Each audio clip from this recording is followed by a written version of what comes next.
nosotros no aceptaremos la exclusión de nuestro pueblo de ese derecho. Mr. Gorbachev, tear down this wall.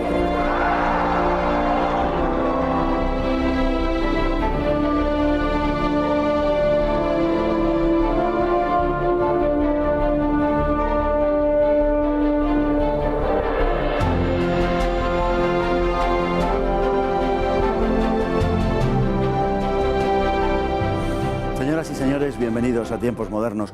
Es casi un lugar común afirmar que la historia la escriben los vencedores, pero no por eso resulta menos cierto.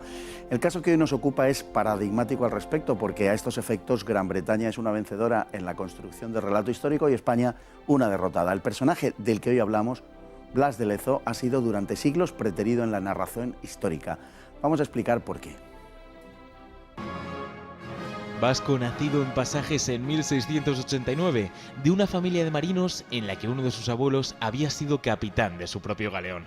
El joven Blas, con apenas 12 años, hizo sus primeras armas en la Armada francesa, que por entonces había asumido a la española, muy disminuida. Desde entonces, combatiendo en la Guerra de Sucesión, aprendió a considerar a Inglaterra como a su mayor enemigo.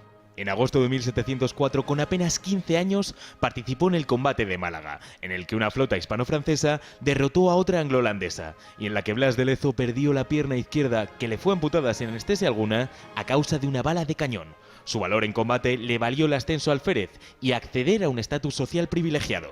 Durante la Guerra de Sucesión participó en las más cruciales batallas tras rechazar un nombramiento que le habría permitido un envidiable destino en la corte.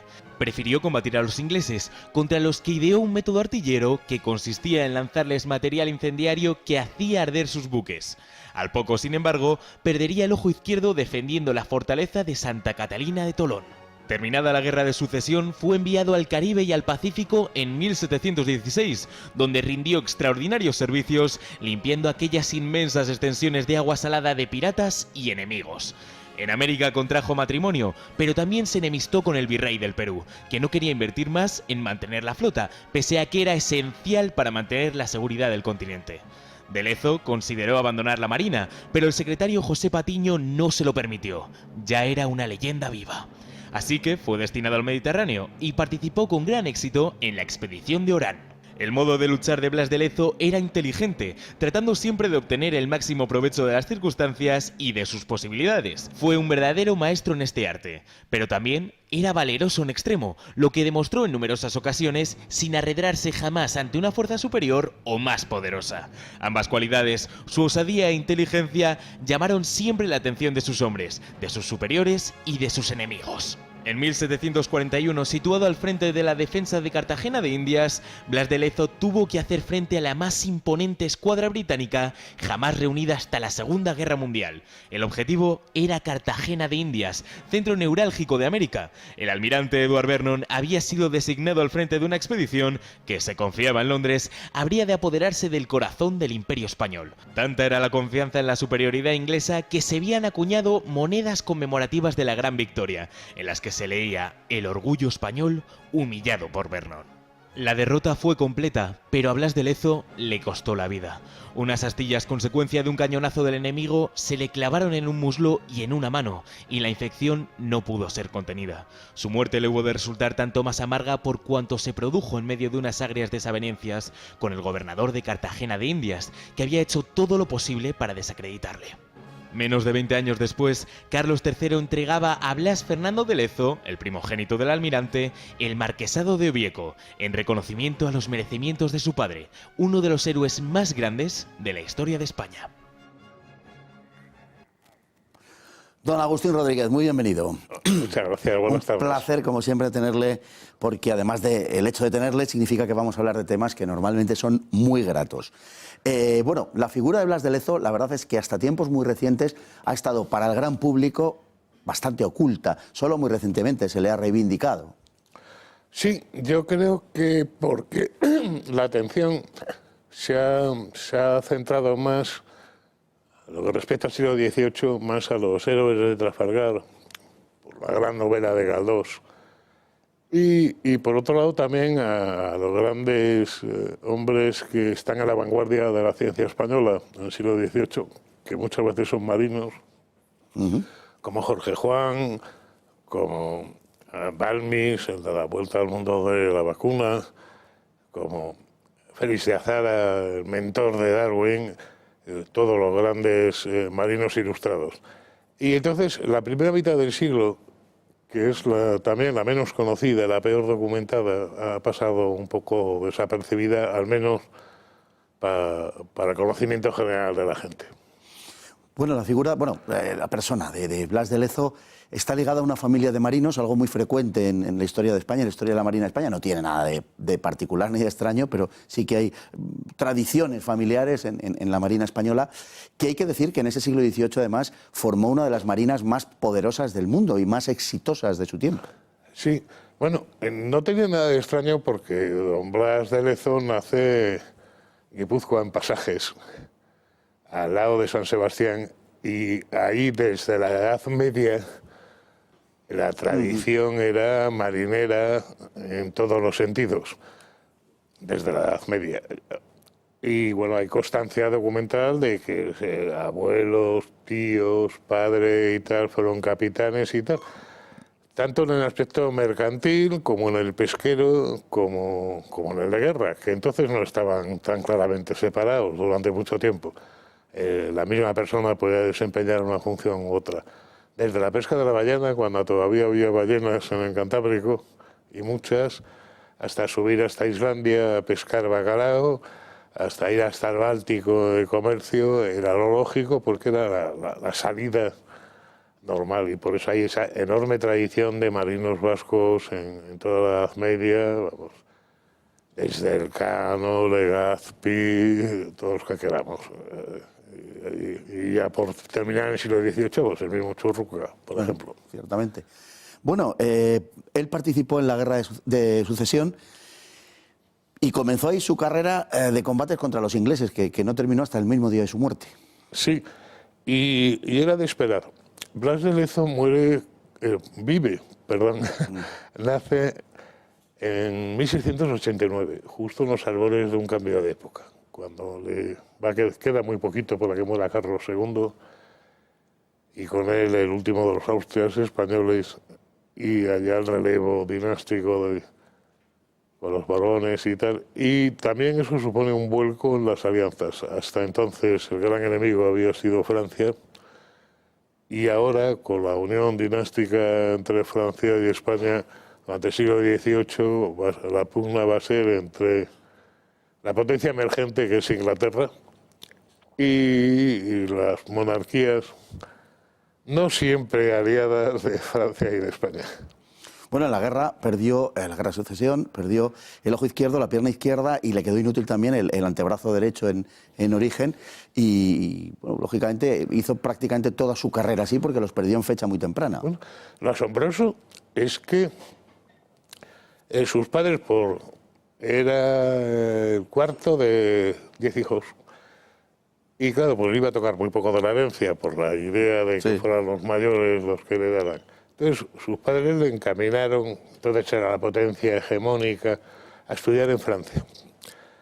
Y sale guardiamarina francés, pensando que es el mejor futuro, que es el país de referencia en ese momento de vanguardia. Y lo asombroso, y más en aquellos tiempos, es que pierde en un combate naval la pierna de un cañonazo con 15 años, y antes de los 25, aparte de otras heridas, ha perdido el ojo y ha quedado con el brazo derecho inutilizado. O sea, con 25 años ya es un inválido, ya es un medio hombre. Y sin embargo, a pesar de la medicina de la época, había tenido una resistencia física formidable, consigue seguir en activo, y no solo en activo, no en labores de despacho, sino batiéndose en primera línea. Debía tener una constitución física especialmente, y desde luego un carácter. Antes de los 25 años ya era medio hombre. Bueno, le amputan la pierna izquierda, sin ningún género de anestesia. No, claro, ni antisépticos, ni nada, porque nada eran conocidos. O sea, tuvo la suerte de que estaba de guardiamarina en el buque insignia francés, en el combate de Vélez-Málaga en 1704, Sí. justo después de la pérdida de Gibraltar. Y los cirujanos al menos debían de tener experiencia, y le supieron, pero aparte de todo, una resistencia física formidable y sobre todo un espíritu. Una persona a los 25 años ahora tira la toalla y dice que le subvencionen, le apoyen y que le faciliten la vida. Que él siguió su carrera tranquilamente. Es verdad que muere incluso para la época un poco prematuramente, porque muere poco después de su gran gesta, con 52 años, pero le da tiempo a hacer montones de cosas, a no parar y a tener 7 hijos. Sí, señor. Además de su reconocidísimo valor, que es incuestionable, de su resistencia física y todo este tipo de cosas, era un hombre extraordinariamente inteligente en general y concretamente en el combate. Utilizaba con frecuencia artimañas, utilizaba el fuego, era capaz de situar como una especie de balas de paja en el mar y las quemaba, las incendiaba, creaba cortinas de humo, las arrojaba contra los buques ingleses. Era una cosa verdaderamente notable. Sus superiores reconocían, ya digo, además de ese valor, la extraordinaria inteligencia. Sí, eso es lo más sorprendente y esa era la excelencia que se ha buscado siempre. Es decir, el oficio de marino es muy complicado porque tienes que saber muchas cosas muy distintas. Tienes que saber conducir hombres, tienes que ser experto en combate, tienes que saber de navegación. Ahí o eres una persona muy completa, con muchas capacidades y con una formación, o fracasas por un lado u otro. Y realmente en ese sentido Blas de Lezo mostró unas capacidades sorprendentes en montones de facetas. Era también la excelencia que se buscaba, pero excelencia que muy pocos consiguieron. Desde luego. Hay una época en la cual él marcha a Sudamérica y tiene que patrullar el Pacífico contra buques, contra escuadras holandesas e inglesas normalmente superiores a la suya, y sin embargo se impone sistemáticamente. Sí, bueno, hay una cuestión que siempre se nos olvida cuando se habla del tráfico español con ultramar. Siempre pensamos en los galeones cruzando el Atlántico, sí, o como mucho el galeón de Manila, que iba desde Manila a Acapulco y luego enganchaba con los galeones y traía cosas como los matones de Manila, España o la porcelana. Pero nos olvidamos de otro tráfico igualmente importante, que era el tráfico que iba desde Callao, desde el Callao, desde Perú, llevando la plata del Perú y todos los productos desde Chile, Ecuador, hasta Centroamérica, que luego se unían a las flotas, cruzando también por tierra y embarcando en Cartagena de Indias. Y todos los años se hacía una flota, la flota del Mar del Sur, llevando todas esas riquezas que había que escoltar. El Pacífico español estaba bastante protegido porque el único acceso era Magallanes, claro, o por Hornos, y aquello era durísimo en la época de la vela, por el frío, por las tempestades, y entonces se consideraban un poquito a resguardo del Atlántico, que era mucho más accesible y tal. Pero lo malo es que con los avances de la navegación cada vez hay más enemigos ingleses, holandeses, hasta corsarios franceses, mientras Francia sigue siendo enemiga, que se meten en el Pacífico y claro, ahí, pensando que están en un terreno bastante a salvo por la naturaleza, las medidas defensivas eran poco. Y entonces es por lo que le mandan al mando de una escuadrilla a poner un poco de orden, porque se cuelan corsarios cada vez más y el daño que hacen es inmenso porque apenas hay medidas defensivas. Y hablando de corsarios, el virrey del Perú quería pagar corsarios en lugar de mantener la flota, porque los corsarios se financiaban ellos, y por eso tuvo enfrentamientos con Blas de Lezo durante mucho tiempo. Sí, bueno, y ahí el cometido es increíble, porque en inferioridad numérica siempre y luchando contra barcos que a menudo son más modernos, están mejor armados y mejor tripulados, consigue vencer. O sea, a ingleses, a holandeses, unas victorias que son debidas a la buena dirección y a tal. Pero a más cosas, a más cosas. No solamente era un experto en combate, que creo que es lo que me va a preguntar ahora. Sí, bueno, estaba adornado de numerosas virtudes, es decir, que era un hombre que además en Madrid estaba bien considerado. Cuando él amenaza con marcharse tras su enfrentamiento con el virrey del Perú, José Patiño le reclama y le dice que no se le ocurra abandonar la Marina. Sí, es que sucede una cosa. Él llega a las costas del Perú y se encuentra con que tanto los barcos como los medios defensivos están completamente anticuados, han estado bebiendo una siesta y tal, y entonces empieza a cambiar el diseño de los barcos, las disposiciones, claro, todo eso cuesta dinero. Y el virrey del Perú se opone en principio y empieza a poner trabas y tal, con una ceguera, pero bueno, el virrey del Perú también mostraba rasgos nepotistas y alguna corrupción y tal. Y a Blas de Lezo le toca luchar con él. Es el que diseña los nuevos barcos, el que introduce la construcción naval moderna del siglo XVIII en el Pacífico español, y luchando por nuevas técnicas. No era solamente un valiente marino, sino además era un hombre con mucha cabeza y tal. Eso le causa muchos problemas con el virrey, y el virrey llega a ordenar investigaciones y tal. Blas de Lezo, que por cierto se ha casado en Perú, con una criolla, sí, con Josefa Pacheco, pues vuelve muy desalentado a España, pensando que después de todas sus heridas, después de todos sus combates, después del talento derrochado y de la entrega que no... Y es Patiño, el gran reformador de la Armada Española en el 18, el que crea los guardias marinas, el que crea toda la moderna organización de la Armada, todavía deriva de las ordenanzas de Patiño, el que le apoya porque sabe su valía en muchos sentidos, y el que consigue que se había ido yendo un simple capitán de navío, aunque de hecho toma el mando porque el Supremo enferma al poco de llegar, y enseguida le convierten en el cargo que entonces era de almirante, jefe de escuadra. Y bueno, pues rehace su vida, vuelve a la Armada y va a seguir prestando muchos y muy buenos servicios. Bueno, a ese respecto es ya mítica la defensa que hace de Cartagena de Indias, donde finalmente morirá en 1741, donde tiene también graves problemas con el gobernador de la plaza, pero en fin, inflige a Gran Bretaña la mayor derrota en muchísimo tiempo ante una escuadra, la escuadra inglesa, que fue la mayor escuadra que se había reunido nunca, y desde luego que ha sido la mayor escuadra hasta la Segunda Guerra Mundial, es decir, que estaban ya celebrando la victoria, y que viene incluso editado monedas en las cuales se conmemoraba o se celebraba la victoria de Vernon, que había humillado la soberbia, el orgullo español, ¿no?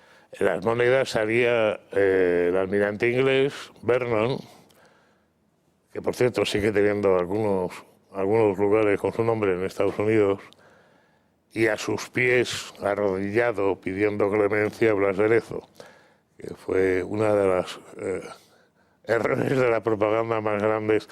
Es curioso reseñar que la escuadra inglesa que ataca a Cartagena de Indias, que además hay una cosa a reseñar. Hasta entonces muchas veces los ataques eran puramente piráticos, eran de rapiña. Pero con este proyecto era mucho más serio, porque pretendían tomar Cartagena de Indias y quedarse con ella, partiendo así en dos, la América española, y empezando, digamos, una conquista de toda la América española. Y fracasan con una escuadra que, aparte del cuerpo de desembarco y los transportes, es una escuadra más numerosa que la que llevan a Trafalgar. Y fracasan estrepitosamente, con una inferioridad de medios por parte de los españoles tremenda, que tienen que movilizar, por cierto, y como suele pasar en todos los ataques contra la América española, lo que movilizan es a los naturales. Son milicias, más que tropas regulares, son milicias de los naturales los que defienden, que pasó hasta el final, hasta Colinias en el Plata. De hecho, entre los que defienden Cartagena hay negros e indios, claro, tirando flechas, y esas son parte de las tropas españolas. Sí, también hay regimientos regulares y también hay marinos regulares. Pero es la población la que ve que llega el enemigo y todos juntos, hombro con hombro, plantan cara al invasor, al enemigo, al extranjero. en absoluto es la imagen de un imperio luchando contra otro imperio, como pasa en otras colonias y como ha pasado en los imperios coloniales, que a los dominados les daba lo mismo quién mandara. Era un cambio de amos. Y aquí no era el caso. Aquí no. Aquí luchaban por su identidad. Y por eso, Y veían al extranjero como un enemigo y como un invasor. por eso en España esto ha sido ignorado durante muchísimo tiempo, un episodio como este, mientras que, por ejemplo, en Colombia era lógicamente muy bien conocido. En cualquier caso, si la América española hubiera tenido una capital, una sola capital, probablemente hubiera sido Cartagena de Indias, porque era el lugar central y del que no en vano los ingleses querían apropiarse. Bueno, al final Blas de Lezo muere en medio de un enfrentamiento, digamos, de los últimos días con el gobernador, pero la cosa no terminó mal, porque hay que decir que Carlos III posteriormente ennobleció a su hijo. Bueno, sucede que se encuentra con un gobernador que es un militar del ejército de tierra y con frecuencia hay una cierta rivalidad en España y en todas las partes entre las distintas ramas de las Fuerzas Armadas. Y distintos procedimientos y distintas maneras de pensar. Y la verdad es que Sebastián Eslava y Blas de Lezo no se entienden bien. Por cierto, que a los ingleses les pasó lo mismo. Hay unas tremendas trifulcas entre el almirante Vernon y el jefe de la fuerza de desembarco. Pero lo cierto es que fuera por un motivo o por otro, la defensa española fue muy buena, en profundidad hasta, y además favorecida por, y con cabeza, favorecida, es decir, cuanto más se prolonga la defensa, más posibilidad hay de que los ingleses, que no están acostumbrados al clima y a las enfermedades, cojan una epidemia y tal. Entonces se trataba de resistir todo lo posible para dar tiempo, y al final los ingleses se tienen que ir. Que por cierto, hasta colonos americanos que sirven en el ataque a Cartagena de Indias. Gente que vivía de los actuales Estados Unidos. Y que dicen que algunos de los gérmenes de la independencia de Estados Unidos y del descontento surgen de esta campaña, justamente por el desastre. Porque Inglaterra no era invencible, porque Inglaterra, o sea, que la trascendencia histórica de Cartagena de Indias es muy grande. Primero, permitió que siguiera existiendo la América Hispana, y segundo, convenció a muchos colonos americanos de las 13 colonias de que su bando no era el vencedor ni era el mejor. Pues don Agustín Rodríguez, muchísimas gracias por comentar este episodio de este personaje, que es uno de los grandes héroes de la historia de España y que durante mucho tiempo, demasiado tiempo, ha estado oscurecido. Hoy, desde hace ya unas fechas, felizmente rescatado para nuestra historia, uno de nuestros mayores héroes. Muchísimas gracias, como digo, don Agustín. Vosotros. Y a todos ustedes igualmente por estar ahí cada día, y hasta el próximo programa, si Dios quiere.